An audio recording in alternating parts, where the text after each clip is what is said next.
10. Hoy hablaremos de la batalla por nuestra mente, porque esta es una batalla que todos estamos peleando y es importantísima. ¿Se ha dado cuenta que algunas de nuestras batallas son realmente tontas? Escuché de un hombre que se puso a dieta tratando de perder peso, pero en su camino hacia el trabajo había una cafetería, y él pensó cuán bueno sería tomarse un cafecito con un rico pan de dulce. Y pensó, si encuentro un estacionamiento vacío frente a la cafetería, entro. Y así lo hizo. Después de manejar como 10 veces frente a la cafetería, hubo un estacionamiento vacío. Todos en mayor o menor grado tenemos esa clase de batallas, ¿verdad? Pero hay una batalla que es mucho más siniestra y mortal. Es la batalla por la mente. Esta batalla es entre Dios y Satanás, y el campo de batalla es nuestra mente, nuestra alma. Y todos quienes somos cristianos estamos en medio de esta batalla. Busque 2 Corintios 10, los versos del 3 al 5. Pues aunque estamos en la carne, no militamos según la carne.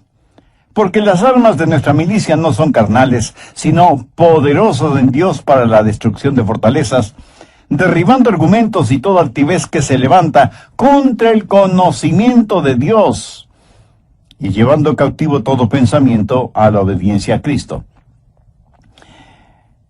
Toda vez que esta batalla es real, este mensaje no solo que es de advertencia, sino también un llamado a las armas. Pero también deseo que sea de ánimo, porque cuando usted nace de nuevo, nace para ganar. Dios no le salva para que viva una vida derrotada. Pablo dijo, mas a Dios gracias, el cual nos lleva siempre en triunfo en Cristo Jesús. El plan de Dios para cada uno de sus hijos es de triunfo y de victoria en nuestras mentes. Quiero destacar 3 puntos en esta batalla por nuestra mente. Primero, las armas de nuestro enemigo. Veamos nuevamente el verso 4, porque las armas de nuestra milicia no son carnales, sino poderosas en Dios para la destrucción de fortalezas. Ahora, ¿quiénes son los participantes en esta guerra? ¿Quién ha declarado la guerra contra su mente, contra su alma? Nuestro enemigo no lo podemos ver física o carnalmente. Busque Efesios 6, 12. Porque no tenemos lucha contra carne y sangre, sino contra principados, contra potestades, contra los gobernadores de las tinieblas en las regiones celestes. El diablo se ha ubicado en lugares estratégicos para hacerle la guerra a usted, y cuenta con una multitud de demonios para ese propósito. Son invisibles y están dedicados a la destrucción de su vida mental, dirigidos y bajo la autoridad del príncipe de las tinieblas que es Satanás. ¿Cuál es el trofeo en esta guerra? ¿Cuál es el campo de batalla? Veamos el verso 5. Derribando argumentos y toda altivez que se levanta contra el conocimiento de Dios, y llevando cautivo todo pensamiento a la obediencia a Cristo. Ahí lo tiene. Argumentos, conocimientos, pensamientos, como elementos de esta guerra por la posesión de su mente. Satanás quiere conquistarla para poder controlarle a usted y luchar contra Dios. Hay una diferencia entre su mente y su cerebro. Los psicólogos del comportamiento no reconocen esa diferencia, pero la Biblia ve esa diferencia en forma muy clara. Su mente no es la que piensa, sino su cerebro. Y la relación entre mente y cerebro es la misma que existe entre un guitarrista y su guitarra. El guitarrista utiliza la guitarra para expresarse por medio de la música. Hay una diferencia entre mente y la materia gris de su cerebro. Mente y cerebro son 2 cosas separadas. Y tengo que reconocer, para efectos de la ilustración, que aunque todos tenemos guitarritas, algunos tienen mejores guitarras que otros. Quiero decir, tienen mejores cerebros que otros. Ahora escúcheme atentamente. Cuando usted se salva, tiene la mente de Cristo. No significa que su capacidad mental será extraordinaria, sino que tendrá la capacidad de pensar utilizando el cerebro que tiene. El diablo quiere su mente. Y el hecho de que usted tenga la mente de Cristo, el hecho de que usted haya sido salvado, no significa que la guerra se ha terminado para usted. Recuerde que Pablo está escribiendo a los hermanos en la iglesia de Corinto. Sin embargo, el apóstol tiene preocupación espiritual por ellos. Veamos 2 Corintios 11:3. Pero temo que como la serpiente con su astucia engañó a Eva, vuestros sentidos sean de alguna manera extraviados de la sincera fidelidad a Cristo. ¿Qué es lo que está diciendo el apóstol Pablo? Está diciendo que él siente temor de que, así como el diablo en forma sutil engañó a Eva, las mentes de ellos puedan ser corrompidas por Satanás y abandonen la sincera y pura devoción que deben tener a Cristo. El diablo pues quiere corromper su mente y tratará de evitar por todos los medios posibles el que usted tenga la mente de Cristo. Y Pablo está tratando a los hermanos en Corinto como si fueran sus hijos. Mire lo que dice en el verso 2 del capítulo 11, 2 Corintios. Porque os celo con celo de Dios, pues os he desposado con un solo esposo, para presentaros como una virgen pura a Cristo. Ahora, ¿qué significa esto de celo de Dios? Usted sabe, los celos pueden ser buenos o malos. Hay un celo que puede destruir, y hay un celo que protege a aquellos que amamos. Los esposos, por ejemplo, deben ser celosos de tener una devoción pura por su esposa, por sus hijos. Y lo mismo es con las esposas en su devoción hacia su esposo e hijos. El celo protector mutuo es necesario dentro del hogar. Un padre amoroso quiere llevar hasta el altar matrimonial a su hija y entregársela al novio como una virgen pura. El problema en la actualidad es que hay tantos padres que no entienden que su trabajo, su responsabilidad es criar hijas piadosas para entregarlas vírgenes en el altar matrimonial.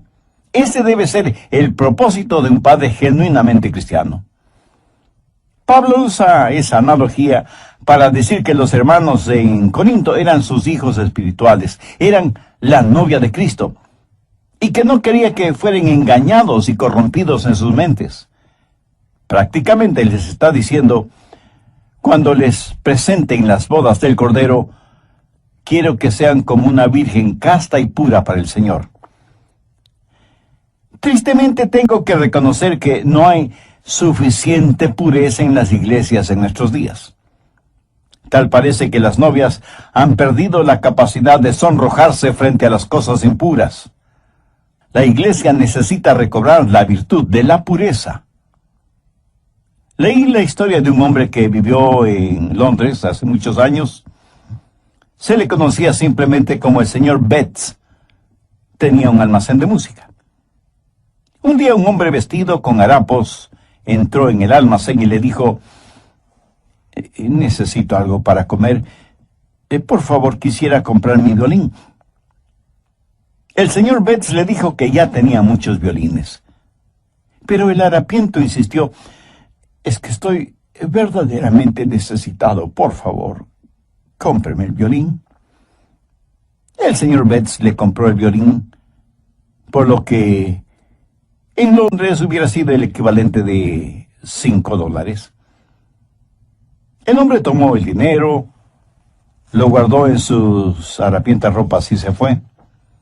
El señor Betts, que era músico, puso el violín bajo su quijada y empezó a tocar. Armoniosas y resonantes notas salieron de ese violín. El señor Betts se sorprendió de la calidad del sonido del violín y con la ayuda de una vela trató de ver su interior y pudo distinguir dos palabras: Antonia Stradivarius. Y se dio cuenta que tenía un verdadero tesoro en sus manos. Y el hombre de harapiento se lo había vendido por el equivalente de $5. El señor Betts era un hombre bueno y honesto. Salió a buscar al hombre harapiento, pero nunca lo encontró. Muchos años después, el señor Betts vendió ese violín por $5,000. En la actualidad, un violín Stradivarius cuesta una verdadera fortuna. Ahora haga la analogía. Algunos jóvenes se venden muy barato cuando permiten que sus cuerpos se conviertan en sucios objetos de placer sexual, en vez de cuidarse y guardarse para aquella persona con la cual se casará. Pablo dice, como un padre quiere proteger a su hija para presentársela pura a Cristo, así quiero protegerles a ustedes que forman la iglesia para que tengan una mente pura y una sincera devoción por Cristo. Mi amigo, hay una batalla por su mente. El diablo quiere poseer su mente porque sabe que si puede tenerla, puede corromperla, puede alejarle del Señor Jesucristo. Vivimos en un mundo que tiene una mente totalmente corrompida. Y recuerde que, de acuerdo a Génesis 6, Dios destruyó a toda una civilización porque todo designio de los pensamientos del corazón de ellos era de continuo solamente el mal. Por favor, busque Romanos 8:6. Porque el ocuparse de la carne es muerte, pero el ocuparse del Espíritu es vida y paz. Y en Proverbios 23:7 leemos, porque cuál es su pensamiento en su corazón, tal es él. O sea, la Biblia claramente enseña que necesitamos guardar, proteger nuestra mente. De paso, quiero decir algo para aquellos que pudieran estar cautivos en eso de la meditación trascendental. Eso es muy, pero muy peligroso. ¿Sabe lo que la meditación trascendental hace? Abre su mente para los espíritus diabólicos. A los practicantes de esta forma de ocultismo se les dice que deben entrar en un estado de meditación, a fin de hacer contacto con los espíritus. Mi amigo, eso es como irse por la noche a la cama, después de abrir todas las ventanas y todas las puertas, y esperar para ver qué o quién entra en su casa. Y usted dice, espero esta noche hacer contacto. Sí, a lo mejor hace contacto, pero con espíritus diabólicos. Su mente debe estar fija, firme en el Señor Jesucristo. El profeta Isaías dijo, tú guardarás en completa paz aquel cuyo pensamiento en ti persevera. El diablo quiere su mente para continuar con su guerra contra Dios. Y Dios quiere su mente porque es por medio de ella que Dios le habla, le alcanza. Busque Efesios 4, los versos 17 y 18.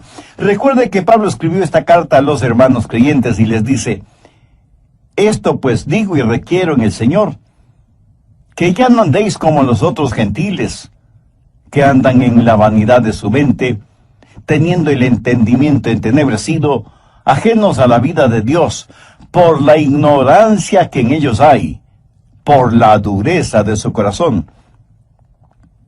Cuando Dios se comunica con usted, lo hace a través de su mente. En la actualidad tenemos a personas que van a los servicios de adoración y ponen todo su énfasis en el emocionalismo.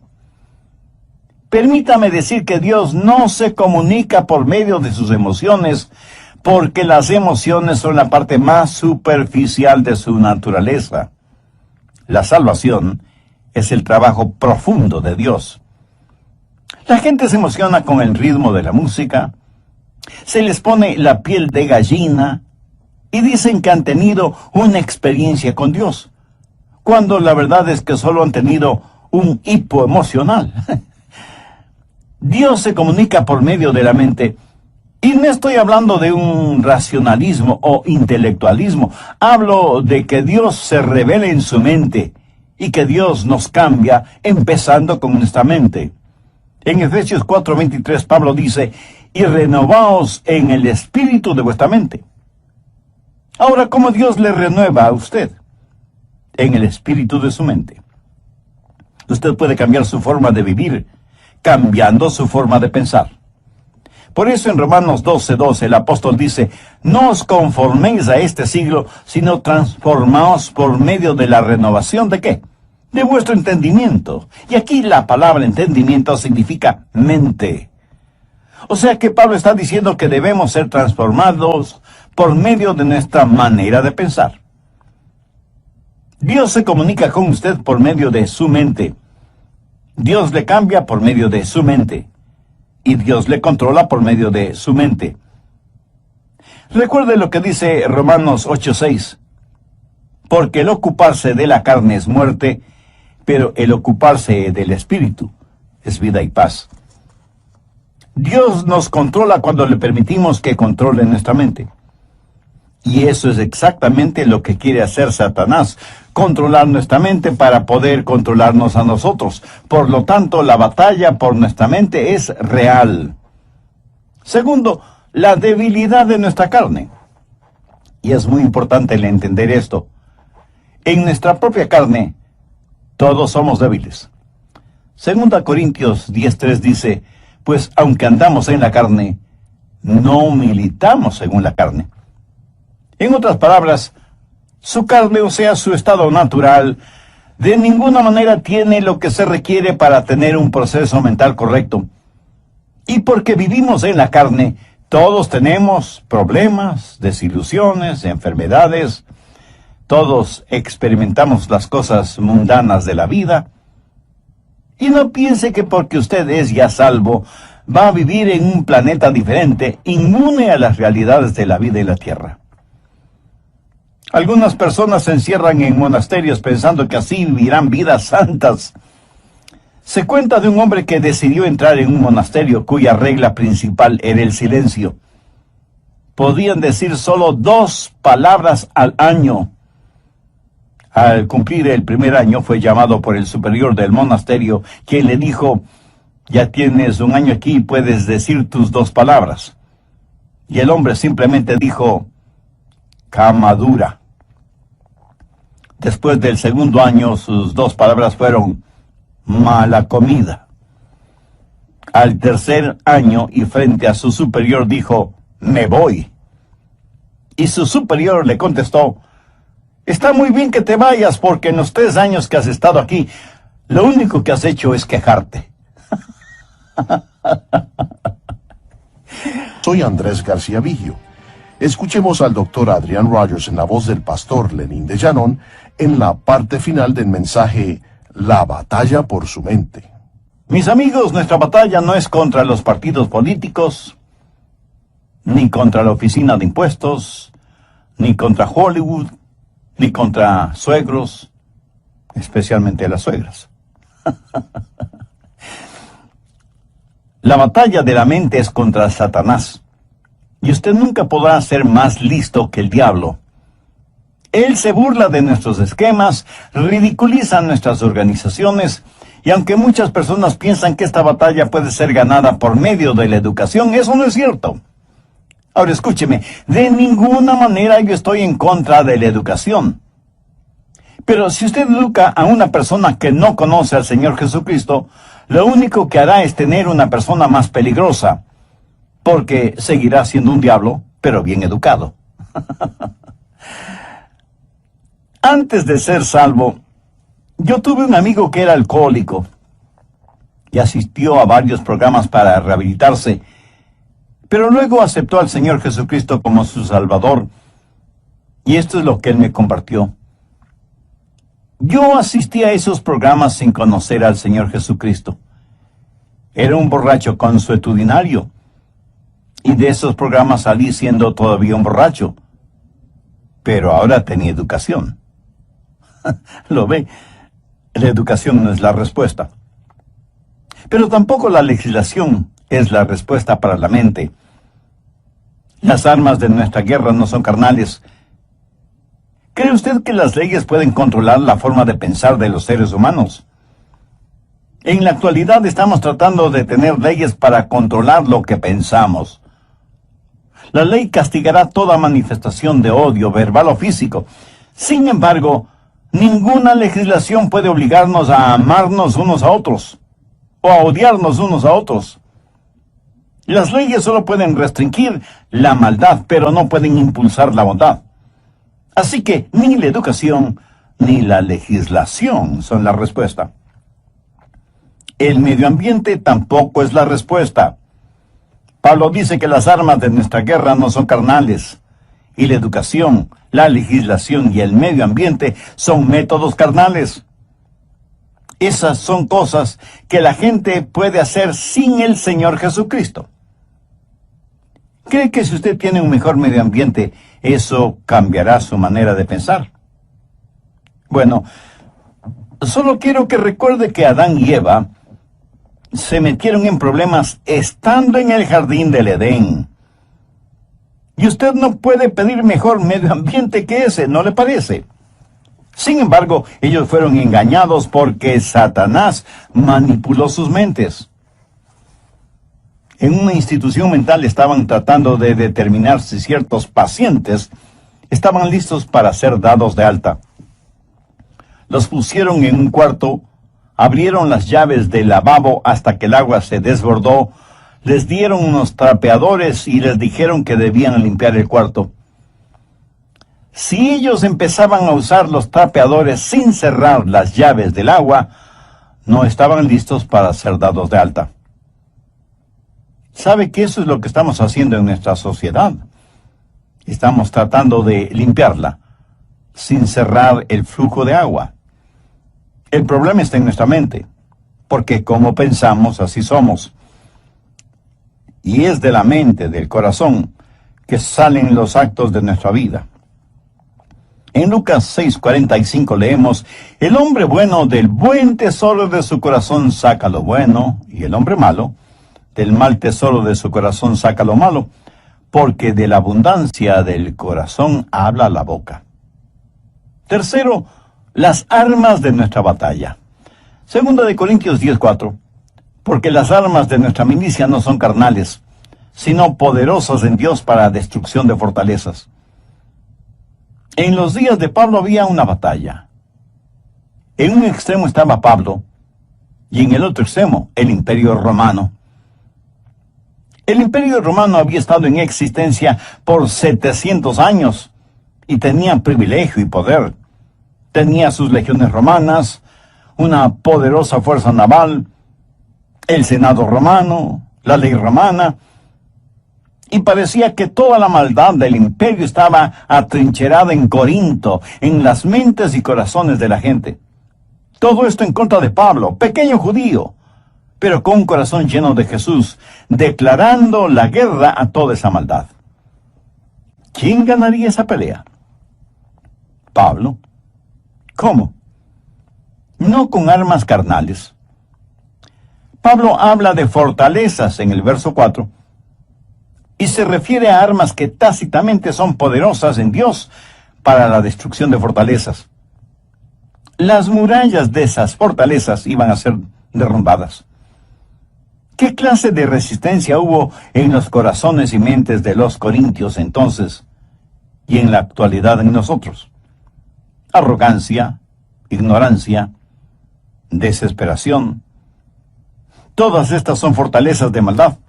Y dentro de cada fortaleza, los demonios trabajan en la mente en forma muy organizada, movilizando los ejércitos infernales para hacer más fuerte la resistencia. Sin embargo, Pablo dice que esas murallas se desmoronarán. Y en el verso 5 menciona cosas muy importantes, derribando argumentos y toda altivez que se levanta contra el conocimiento de Dios, y llevando cautivo todo pensamiento a la obediencia a Cristo. Aquí está esa fortaleza con sus altas torres, y Pablo penetrará esa fortaleza para alcanzar a quienes están adentro. Pero durante ese proceso, Pablo dice que tendrá que destruir esa fortaleza. Ahora, ¿de qué está hablando el apóstol? No está hablando de inteligencia, sino de intelectualismo, de sofisticación mental. Pablo sabe que dentro de esas fortalezas hay personas que están cautivas. Y él iba a capturar a esos cautivos para traer todo pensamiento cautivo que estaba secuestrado por Satanás a la libertad de la obediencia a Cristo. Y él no iba a pelear confiando en su fortaleza física, que no la tenía, ni en armas carnales convencionales, que son inefectivas en esta clase de guerra, sino que declara, porque las armas de nuestra milicia no son carnales, sino poderosas en Dios para la destrucción de fortalezas. Pablo dice, las armas de nuestra milicia. ¿Y cuáles son esas armas? En primer lugar, la soberanía de su comandante. Mire lo que dice en el verso 7. Miráis las cosas según la apariencia. Si alguno está persuadido de sí mismo que es de Cristo, esto también piense de sí mismo, que como Él es de Cristo, así también nosotros somos de Cristo. En otras palabras, Pablo dice que pertenecemos a Cristo. Él es nuestro comandante supremo. En Potsdam, durante la guerra, los japoneses le dijeron a Inglaterra y a los Estados Unidos que no se rendirían. Los aliados le dijeron a Japón, si no se rinden, les eliminaremos, les haremos desaparecer. Iremos contra ustedes con fuerza devastadora. Los japoneses dijeron, pelearemos contra ustedes. Las fuerzas aliadas bombardearon Hiroshima y Nagasaki con las primeras bombas atómicas utilizadas en la guerra. Los japoneses se rindieron después de que prácticamente casi fueron borrados de sobre la faz de la tierra. Satanás ha estado tratando de hacer hasta lo imposible para ganar esta guerra que tiene contra Dios. Cuando el Señor Jesucristo murió en el Calvario, fue como si hubiera dejado caer una bomba atómica sobre el diablo. Jesús dijo, ahora es el juicio de este mundo, ahora el príncipe de este siglo será echado afuera.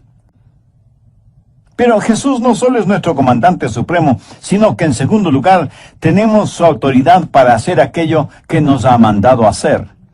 En el verso 8 Pablo dice, porque aunque me gloría algo más todavía de vuestra autoridad, la cual el Señor nos dio para edificación y no para vuestra destrucción, no me avergonzaré. Aquí el apóstol está hablando de autoridad. ¿Pero qué es autoridad? Es el derecho legal de actuar en representación de otra persona. Jesús, quien ganó la guerra, nos ha dado ese poder legal. David con su pequeña onda y Dios se enfrentó al gigante Goliat y lo mató. Yo francamente preferiría tener una pequeña onda y la ayuda de Dios que la espada de Goliat sin Dios. Jesús nos da esa autoridad.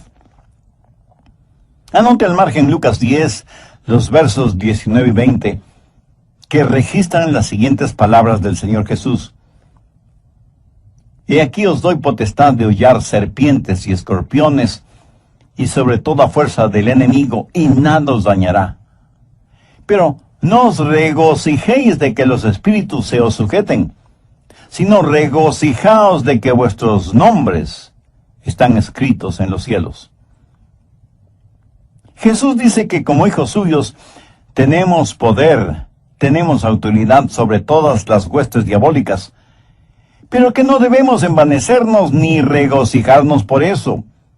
No debemos ser orgullosos de tener esa autoridad, sino que nuestro gozo verdadero debe ser el saber que nuestros nombres están escritos en los cielos. Escúcheme, no es cuánto sabe usted sobre el diablo lo que le libera. Es su conocimiento del Señor Jesucristo lo que le dará la verdadera libertad. No hemos sido llamados a ser creyentes cazadores de fantasmas espirituales. La Biblia dice que debemos resistir al diablo, no que debemos cazarle. Así que no solo tenemos que entender, en primer lugar, que tenemos un soberano que es nuestro comandante, y en segundo lugar, que tenemos su autoridad para llevar a cabo sus órdenes, y en tercer lugar, que hay la certeza de nuestro valor, de nuestro coraje, de nuestra osadía espiritual. Porque aunque me gloríe algo más todavía de vuestra autoridad, la cual el Señor nos dio para edificación y no para vuestra destrucción, no me avergonzaré. Para que no parezca como que os quiero amedrentar por cartas. Porque a la verdad, dicen, Las cartas son duras y fuertes, mas la presencia corporal débil y la palabra menospreciable. Eso tenga en cuenta tal persona, que así como somos en la palabra por cartas, estando ausentes, lo seremos también en hecho, estando presentes. ¿Qué motivó a Pablo a escribir estas palabras? Bien, veamos brevemente el trasfondo del asunto. Algunas personas decían que Pablo siempre estaba escribiendo cartas duras y fuertes, pero que cuando él estaba presente tenía más bien un carácter débil. Decían, el león no es tan feroz como lo pintan. Y Pablo tiene que asegurarles que tanto como era fuerte y duro en sus cartas, lo mismo sería en forma personal cuando estuviera entre ellos. Pero les dice algo más, que pertenecía a Cristo y que Cristo había ya ganado las batallas por él, que Cristo mismo le había dado autoridad y que debido a esas circunstancias tenía el valor y el poder para ganar esta batalla de la mente. Por favor, escúcheme con atención. Lo que usted piense, eso es lo que será. Chuck Swindoll está en lo correcto cuando afirma que la actitud de una persona lo es todo. Una vez que usted ha recuperado la fortaleza de su mente, necesita de inmediato protegerla, resguardarla. En Proverbios 4:23 leemos, sobre toda cosa guardada, guarda tu corazón, porque de él mana la vida. En los aeropuertos de las más grandes ciudades metropolitanas del mundo, las medidas de seguridad son realmente impresionantes. Sensibles detectores metálicos avisan al personal correspondiente si usted tiene en sus bolsillos llaves, monedas o cualquier otro objeto metálico.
Detectan anillos, aretes, collares, pulseras, relojes.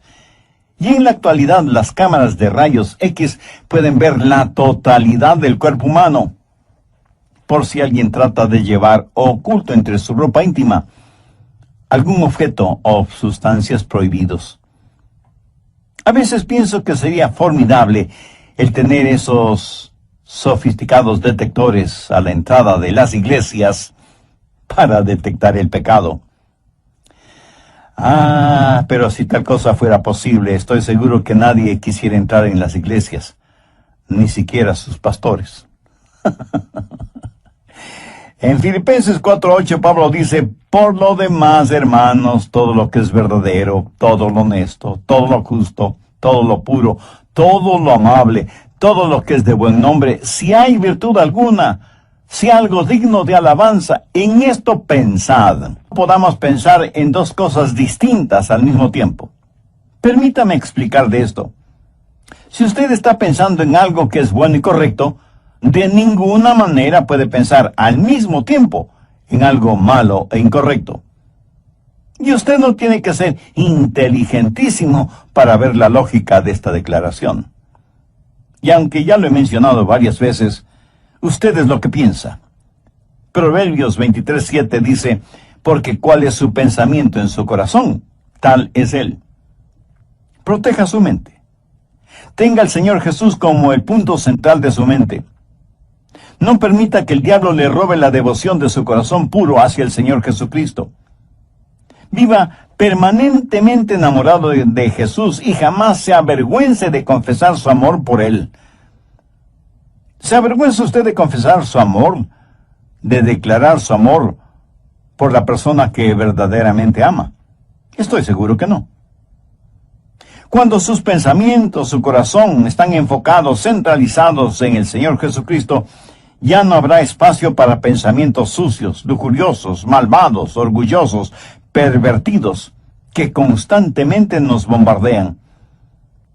Y si alguien me pregunta, Pastor Rogers, ¿cómo empiezo todo ese proceso? Bueno, gracias por su honesta pregunta. Debo empezar diciéndole lo siguiente. Comience entregando su corazón a Jesucristo. Pablo en 2 de Corintios 4:4 dice, en los cuales el Dios de este siglo cegó el entendimiento de los incrédulos, para que no les resplandezca la luz del Evangelio de la gloria de Cristo,